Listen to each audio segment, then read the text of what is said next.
Hey bitches, welcome to episode 26 of Roll for Girl Dinner, where we will let the dice answer the age-old question, what should we have for dinner? Today we'll be using these dice for the exact same reason as episode 25. Now let's get started with a roll for protein. 2. Barbacoa. These are leftovers from about a week ago, which means these flavors have now had time to meld together and get just a bit spicier. If you like spicy flavors, and I do like spicy flavors, this is a perfect start to today's girl dinner. Now, you may be thinking that traditionally barbacoa isn't spicy, but I didn't cook it, so I can't be held accountable for that. Next up, let's roll for some cheese. 7. Provolone. Well, y'all know that I'm a fangirl for this Tillamook provolone, and I think that the smoky flavor is going to go fantastically with this barbacoa. Now let's roll for some vegetables. That's a 4 for mushrooms and a 5 for sugar snap peas. Today I've got some cremini mushrooms that we're just going to throw on here whole. And I've been waiting for these, a whole bunch of them. Now on to the roll for carrier. 2. Parmesan crisps. Today we'll be going with the jalapeno flavor of our Parm crisps. I suspect that these go quite nicely with our barbacoa and our cheese. And whoop, that's the last of it. Now let's roll for some Razzle Dazzle.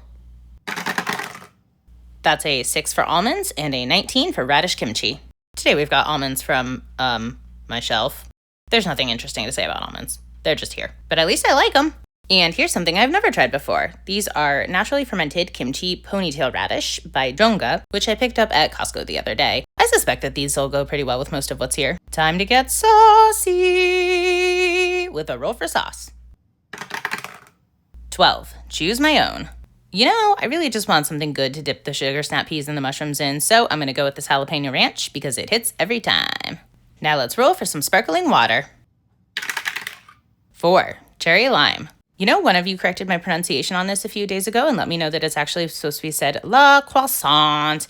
And thank you very much, because I certainly wouldn't want to mispronounce it. I mean, that would just be rude. Anyway, let's dig right in here. Off camera, I did melt the cheese on top of the barbacoa because, obviously. And as expected, this combination on top of the jalapeno parm crisps is fantastic. But this would be a really hard flavor combination to screw up. It's melted cheese on barbacoa with jalapeno. Parmesan. Come on. And as far as it goes for these sugar snap peas and these mushrooms, frankly, we're all lucky that they weren't gone even before I started filming. The sugar snap peas have been on the list for 2 weeks, and I have been waiting. You know, I feel like I say this a lot because I'm not a very picky eater, but this is an ideal snack plate. The almonds are the only thing here that's a little bit boring, but I still really like them, so good enough. The kimchi is about the only wild card here because it's the only thing I've never had, so let's go ahead and give it a try. The first thing that I thought as I took a bite was, this tastes kind of sharp, which is good because it's fermented, so it's supposed to taste kind of sharp. The second thing I thought was, this is really good. I wasn't sure how I was going to feel about this because I have a kind of a complicated relationship with kimchi made from cabbage. You see, it seems like the perfect food for me because I love cabbage, I love spicy things, I love fermented things, and yet it just never quite clicked for me. There's something about the flavor and the texture of the radish, though, that works really well with these spices. And it also tastes really good combined with the barbacoa and cheese mixture. Now, if I were Rulian Copperwing, but you can of course call her Rue, a dragonborn whose parents died kind of mysteriously when she was a little girl, placing her in the care of her kind but somewhat distant grandmother who mostly bonded with her over cooking. Though some of those handwritten recipes were smudged enough that she suspected her grandmother was actually just winging it half the time and throwing in whatever ingredients she felt like.